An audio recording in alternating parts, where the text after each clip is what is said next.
Un jour, par hasard, j'ai passé un pont et je suis arrivée dans le 30. Et j'ai plus jamais quitté le Gard.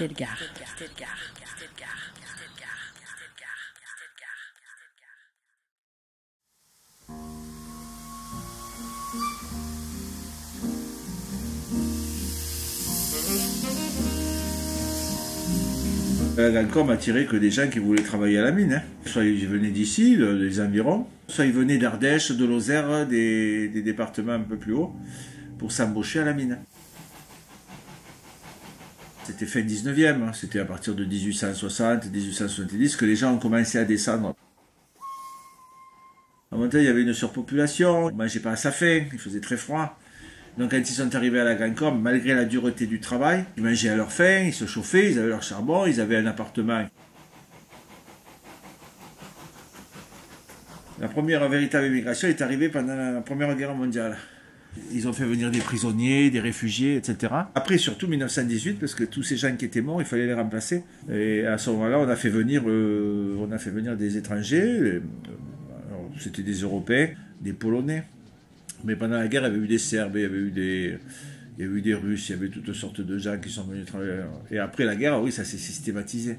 L'immigration, on a fait que se prononcer à partir de 1929, ce sont les Algériens qui arrivent, puis ça continue. Puis après les Espagnols, après la retirada, après 1939, ils sont venus se réfugier. Et comme ils pouvaient sortir des camps, les Espagnols, quand il y a un emploi, ils se sont fait embaucher par les entreprises et les ont recrutés. Et ils ont pu sortir des camps d'Argelès, etc. pour venir travailler à Alès et à la Gancom. Donc on a eu beaucoup d'Espagnols, on a eu beaucoup d'Italiens, des Siciliens, pour cause économique bien sûr.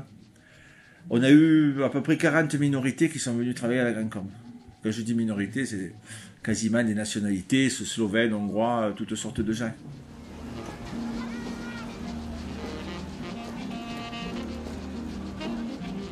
Quand vous allez dans les cimetières, vous vous en rendez bien compte. Hein.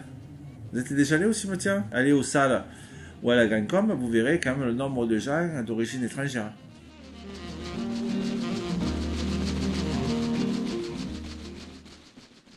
Comment votre famille elle est arrivée à la Grand-Combe? Du côté de ma mère, ils sont de Marseille. Ils sont venus ici et le premier travail qu'a trouvé le père à ma mère, c'est dans la mine. Il était menuisier à Marseille et du coup, quand il est arrivé à la Grand-Combe, on lui a dit « Toi, tu seras au boisage ». C'est lui qui avait en charge de faire tout le soutènement en bois. Vous savez, pour maintenir les galeries, il y a du soutènement métallique et il y a du bois. Donc voilà, il choisissait les bois, il rentrait dans les berlines qui descendaient le bois et le bois était assemblé sur place en général. Ouais.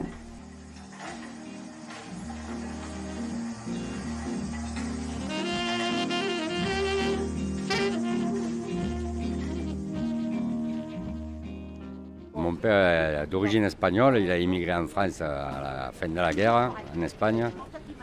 Et puis il a travaillé ici à la mine, à la Grand-Combe, dans toutes les mines aux alentours. Il a travaillé.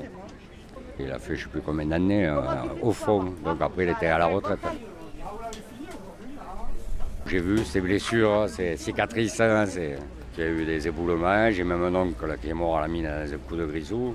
C'était un travail très dur avant, les mines, c'était très très dur. Travail de galérien. Il ne parlait pas beaucoup, mon père, ni de la guerre d'Espagne, ni de son travail. C'était pas un parleur. À Alès, il disait... Femme de mineur, femme de seigneur. Mais ma foi, seigneur logé par les mines ou dans un HLM, ou, voilà. Leur château, c'était ça, c'était un appartement qui n'était pas eux, et voilà.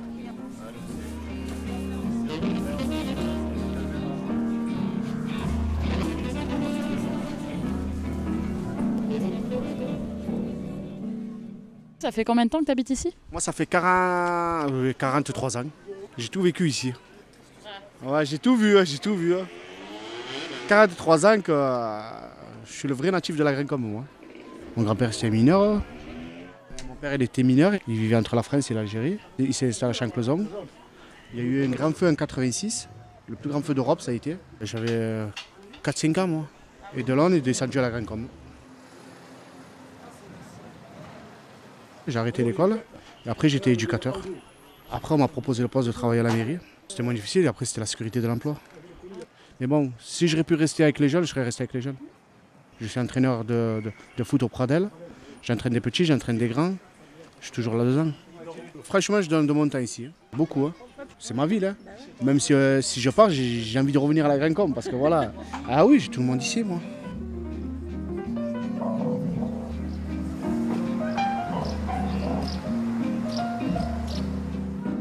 Comment vous êtes arrivé à la Grand Combe? La Grande Tombe. Non, parce qu'il y a ma mère. Elle est née à la Grand Combe? Non. Et comment elle a atterri ici? Bon, je sais pas, on l'a parachuté. C'est une histoire compliquée. C'est les enfants d'Arki. On est des enfants de rapatriés. C'est un gros scandale, un massacre.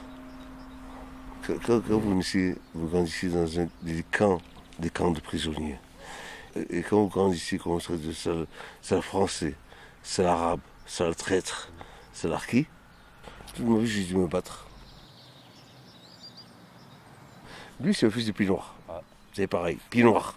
Pied Noir, c'était les Alsaciens qui étaient partis en Afrique du Nord pour coloniser en 1832 l'Afrique du Nord. Donc, ils avaient des chaussettes, des guêtres noires, chaussettes noires. Et c'est pour ça qu'on appelait les pieds noirs. Voilà. Les pieds noirs, les ratons. Par contre, ils sont restés sur 3 générations. Et ça fait des grosses souffrances. C'est ça. C'est comme les Alsaciens, les Malgré-nous, qu'on a enrôlés dans l'armée allemande. Eux, ils appelaient les Malgré-nous. Nous, c'est les Maghrébins, mais malgré nous. Voilà. Ouais, salam. C'est bien. La baisse.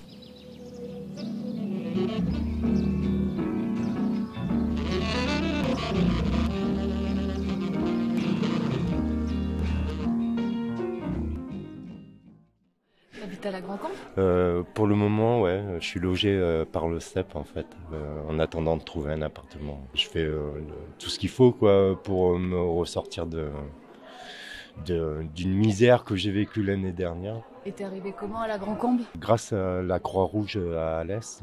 J'étais au foyer au début et après ils m'ont placé sur le CEP. En fait, c'est histoire de refaire les papiers, se remettre d'aplomb parce que j'ai des problèmes de santé aussi. Donc, il y a tout ça à refaire. Donc, ils aident en même temps. À l'origine, moi, je suis maçon tailleur de pierre. Donc, c'est pour ça que j'adore les Cévennes. Dans les Cévennes, il y a, je sais pas, un truc qui apporte. Un même projet, ce serait bien de retrouver après un boulot par ici, justement, dans mon métier, la taille de pierre, voir ce qu'il y a à faire en restauration et tout ça.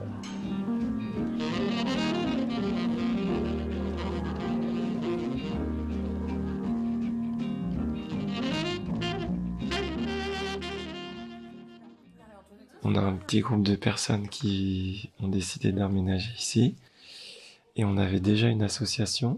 L'association à la base s'appelle Intersection Queer, donc c'est-à-dire qu'on est des personnes majoritairement queer, donc c'est-à-dire issues des communautés plutôt LGBT, trans, etc. On a aussi une majorité de personnes qui sont des personnes affectées par le racisme d'une manière de près ou de loin et pas dans la norme, pour plein de raisons. Une de nos intentions premières de ce lieu, c'est de vivre bien. Et nous, ce qu'on aimerait, c'est que ça existe de manière un peu pérenne. Et pour que ça existe de manière pérenne, nous, on se dit qu'on est obligé de se mélanger, en fait, à un moment avec le monde, entre guillemets, normal. On a envie de rencontrer les gens, mais en se sentant en sécurité, donc en ayant un nombre suffisant de personnes qui nous ressemblent, pour pas être, comme c'est souvent le cas, la seule personne trans ou la seule personne gay ou lesbienne ou la seule personne racisée d'un groupe.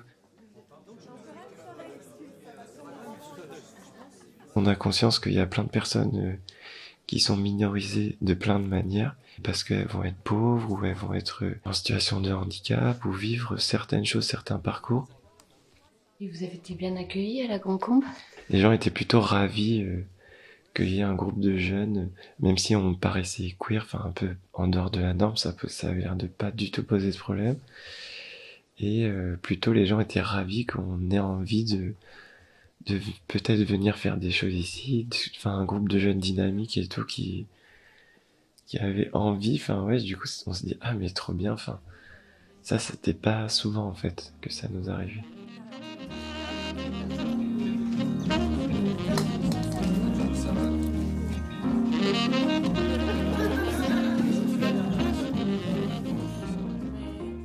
Un jour par hasard, j'ai passé un pont et je suis arrivée dans le 30 et j'ai plus jamais quitté le Gard.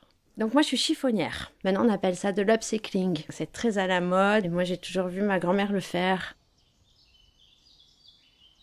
Ça m'a marqué, c'est le mélange des cultures, que ce soit des Tziganes orthodoxes qui sont en train de jouer à la pétanque avec des nanas lookées un petit peu alternatives qui picolent des bières. Et puis à côté, la maman tunisienne. Enfin, je sais pas, il y a eu un mélange de cultures que j'adorais. J'ai toujours entendu parler qu'il se passait des choses ici. Et après le Covid, j'ai été invitée à une fête. Je me suis retrouvée ici au hangar. Et en fait, il y avait toute cette partie-là qui était en friche. Et moi, dans ma tête, je me dis, mais mon Dieu, ça ferait un atelier parfait. Et puis en discutant, en fait, il y a déjà eu des couturières ici. Et on se recroise quelques temps et j'ose directement. Je dis, bah écoute, tu veux pas louer l'autre morceau? Et voilà, maintenant je suis dans un loft atelier. En tant qu'artiste, c'est quand même un rêve d'être dans un loft industriel.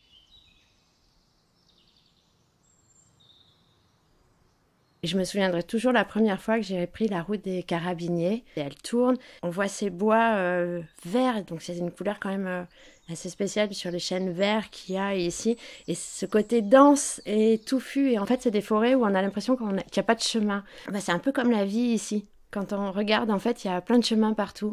Il y a plein d'associations, il y a plein de choses qui se passent, que ce soit au niveau de l'entraide sociale ou au niveau de l'art et de l'artisanat.